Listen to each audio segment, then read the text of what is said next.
FBI agent, one of the things that I would do to make people comfortable was I always made sure that they would sit next to the door. You know, on television, you always see the suspect sitting in the corner of the room. That is third grade interviewing. Graduate level interviewing is you sit them near the door. Why? There's greater psychological comfort there.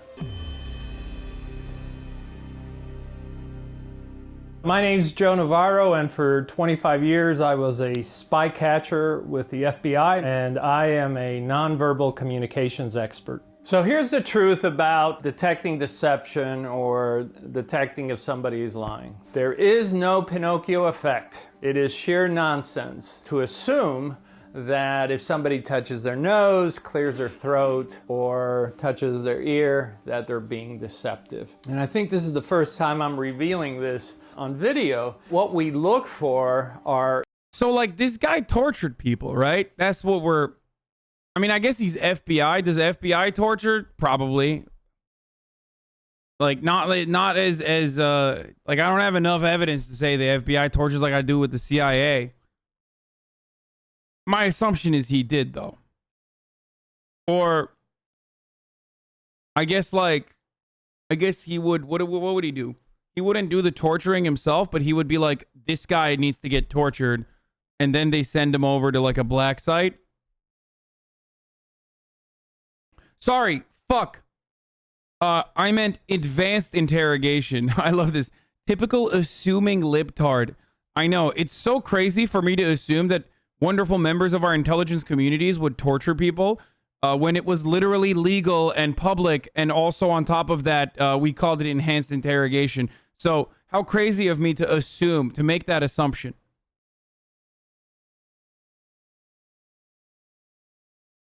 That's crazy. The enhanced interrogation, yeah. Are indicators of discomfort and distress. We're not looking for deception because there is no single behavior indicative of deception. My single behavior is when you're brown and I see how brown you are and I make assumptions on your innocence as a consequence of how brown you are. Like if your name is Hasan, I don't know, but you're white, but your name is Hasan. I think to myself, okay, he's got a white face, but what a brown name.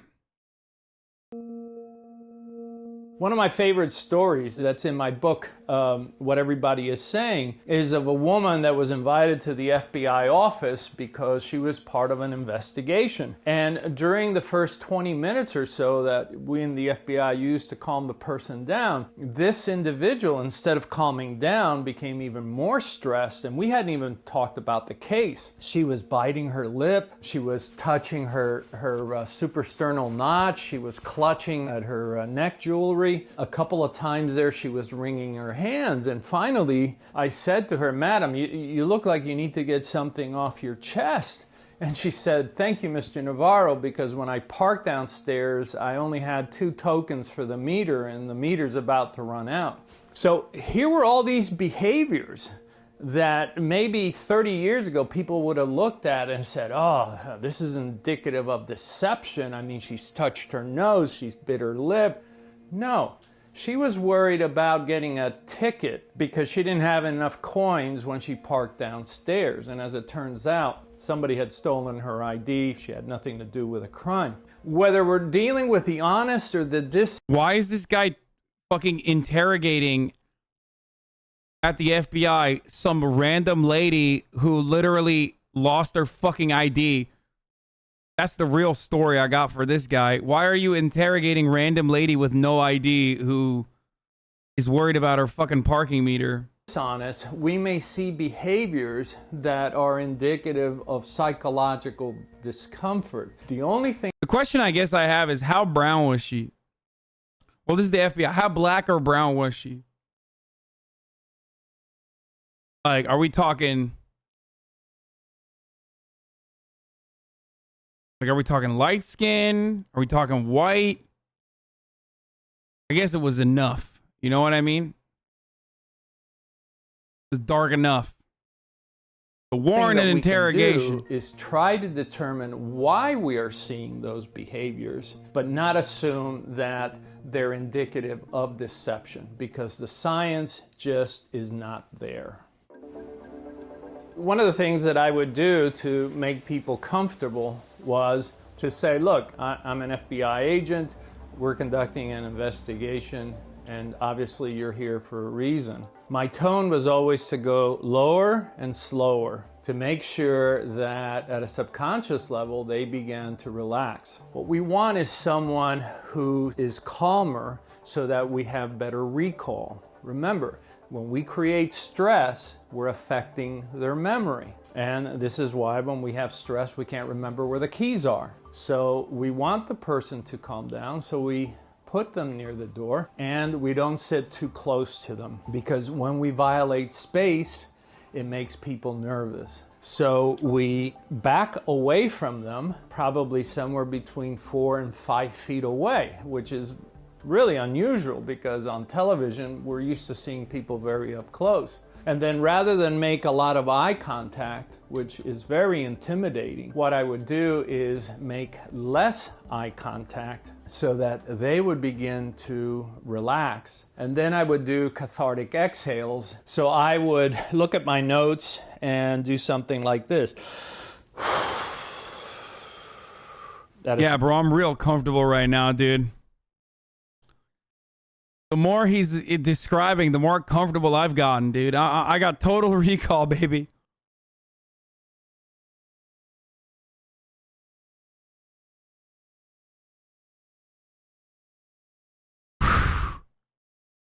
Subconscious level, the person listening to me will actually mirror that, because humans gravitate towards homeostasis. Then I begin with very simple things. I would say, tell me about your name. It gives them an opportunity to say, well, my father, his grandmother was named this way. And now the person is relating subconsciously to these positive things that have occurred in their life, and they're bringing it forward, which also contributes to psychological comfort.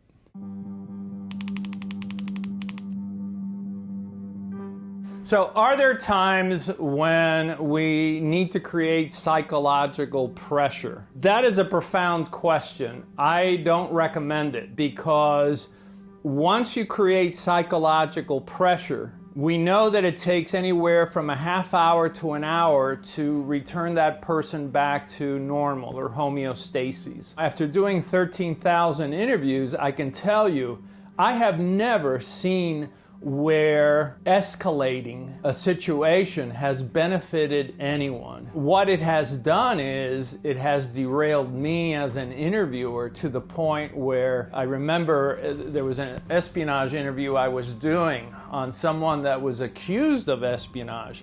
And it was a bizarre interview. It was done standing up over 3.5 hours on the loading dock of a lumber yard in Georgia. Myself and the suspect were going back and forth, and I was just getting more and more frustrated. And the man was sticking to the same story. And I was beginning to lose my patience. I had to end. It's like, so I killed him.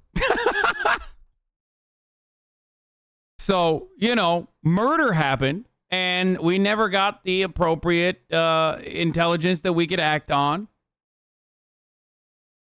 Bro, what is this, a mafia movie? What the fuck? The interview, because at that point, I wasn't thinking clearly. And as it turns out, this individual did not commit espionage. His repetition of the same story was consistent with what really happened. He didn't do it. And so this was one of those mid-career type situations where it validated that thinking once again, that raising your voice. I find that they're sending this guy out on missions where he keeps fucking up innocent people, it seems like. You know, so I'm asking this lady who's like fucking on the verge of a mental breakdown, like, what the fuck is wrong with you? Turns out she just needs quarters for her meter. And she was innocent. So then I'm interrogating the shit out of this guy for 3 hours in a lumber yard. We're getting real heated with one another. He just keeps repeating his stories over and over. Turns out he's innocent too.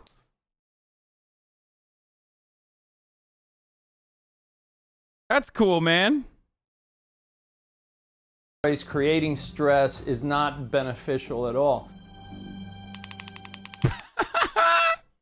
Crime committer says simple mid-career mistake anyone would make, obviously. Says crime committer. Nice name, dude. What do you know about those stolen jewels? Jewels? When I came into law enforcement in 1975, I was going through the Utah Police Academy, and they were teaching back then that if somebody touched their nose, touched their mouth, or coughed, they were lying. This is sheer and absolute nonsense. And they were teaching this for decades. And even when I entered the FBI in 1979, there were still misconceptions about, well, if somebody asked for a drink of water, or if they look up and to the left and then they look to the right, that they're creating or inventing. Oh, he's from Utah? Guys, don't you know the meme?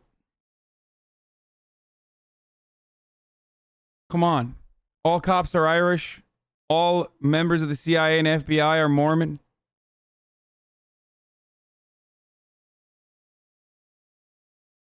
Like, this is pretty basic memology, dude.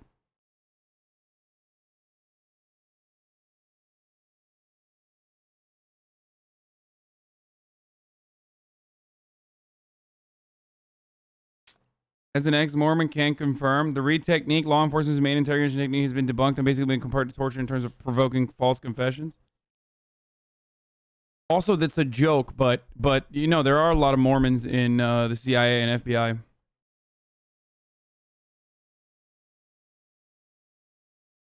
Also, here's not a joke. Top of the hour, every hour, it's time for a 6-second ad break. Oh, let's go. An answer and so forth. And the fact of the matter is, that is all. Most dangerous CIA agents are the Mormons that drink and the Irish that don't. Yeah, that is a Chapo joke. All garbage. There were any number of things that we were falsely told that were indicative of deception, from facial touching to sniffing, rubbing the insides of our mouths with our tongue and so forth. Here's the downside to all of this. I looked at the 261 DNA exonerations that took place over the last few decades. And this was the initial review of these individuals who had been convicted and were sentenced to be executed. And DNA later proved that they had nothing to do with the crime. And here's what's sad. In every single case, not one police officer, not one prosecutor could detect the truth, but they all claimed to be able to detect deception. The other thing we found that was interesting from those 261 DNA... Bro, you don't need to detect the truth when you detect that the color of the skin is black. I mean, this is called police work, sir. Do you not understand? What is he saying over here? Detect the truth, detect falsehoods? He already detected that the dude was black. I don't get it. Open and shut case, boys.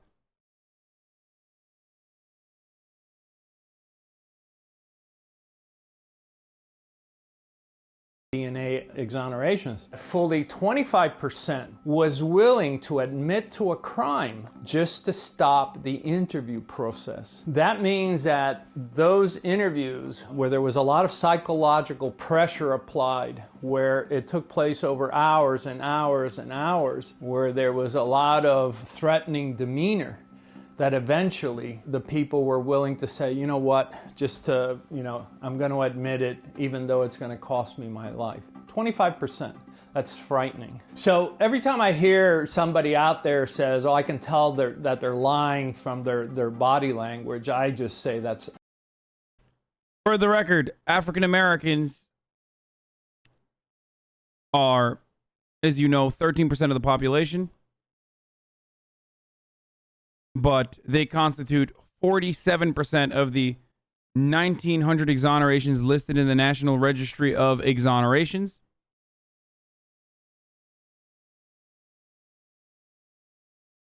and a great majority more of the group exonerations, apparently, as well.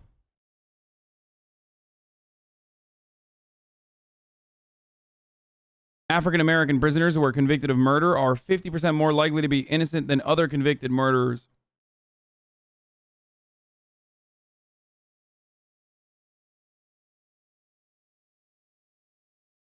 Absolute rubbish. There is no science to support it. All right, Ralph, you want it the hard way. Then again, of course, it doesn't matter because Joe Biden just defeated racism yesterday by signing an executive order that said that the CEO of racism has been defeated. So, you know, expect a reversal of those stats shortly. I can fix that too. You've got 20 years staring you right in the face. What do you want me to say, that I did it?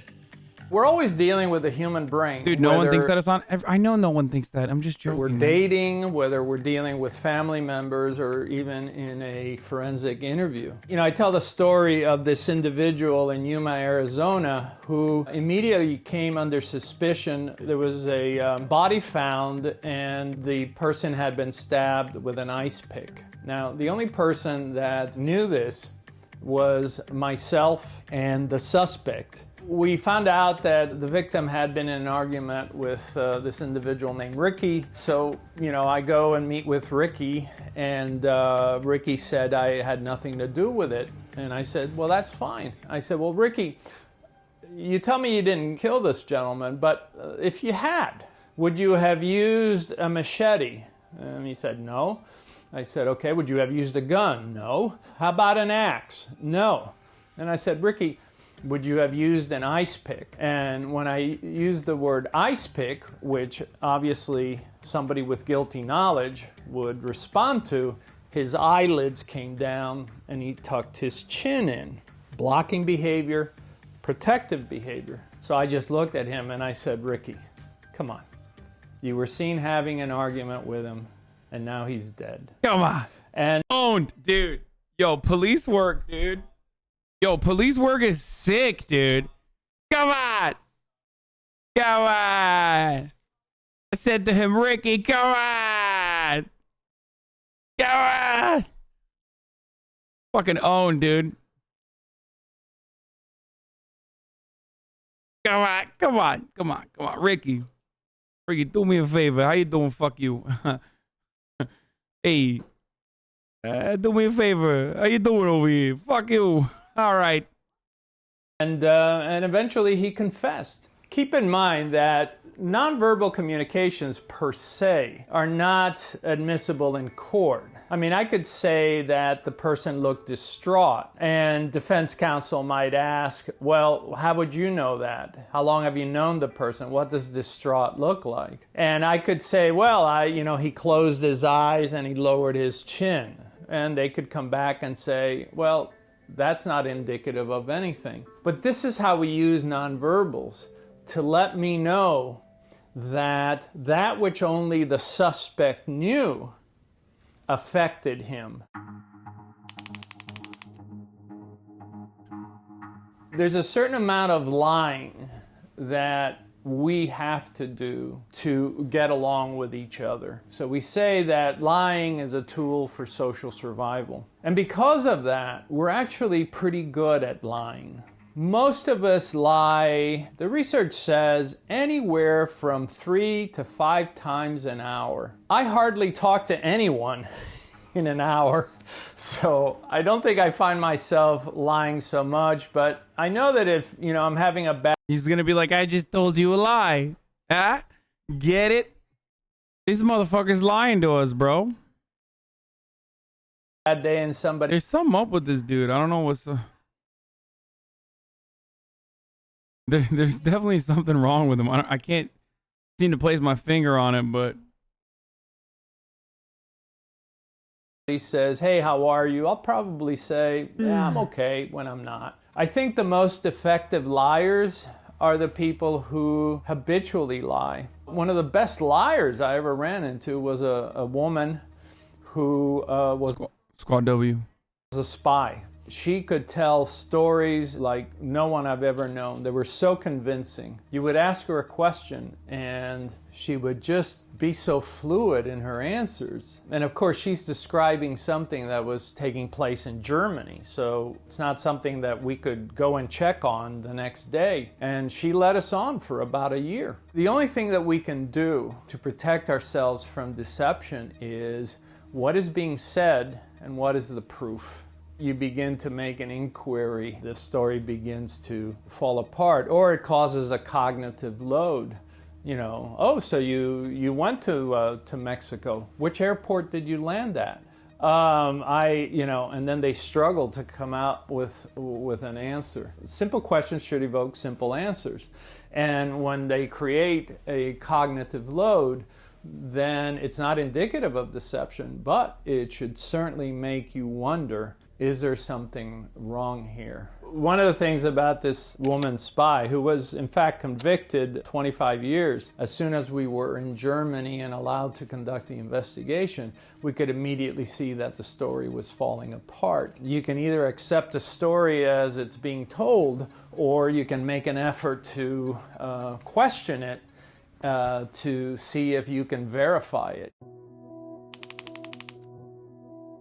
There's a lot of myths about body language, but this one area, this area of deception, we've got to get away from this because this is no joke. You can be sued for saying to somebody, I think you're lying, when it's based on nonverbals, and you can certainly ruin somebody's life. In fact, I would say anybody that says, I can help you to detect deception is actually deceiving you because they're just. So you? What was his entire video then, man?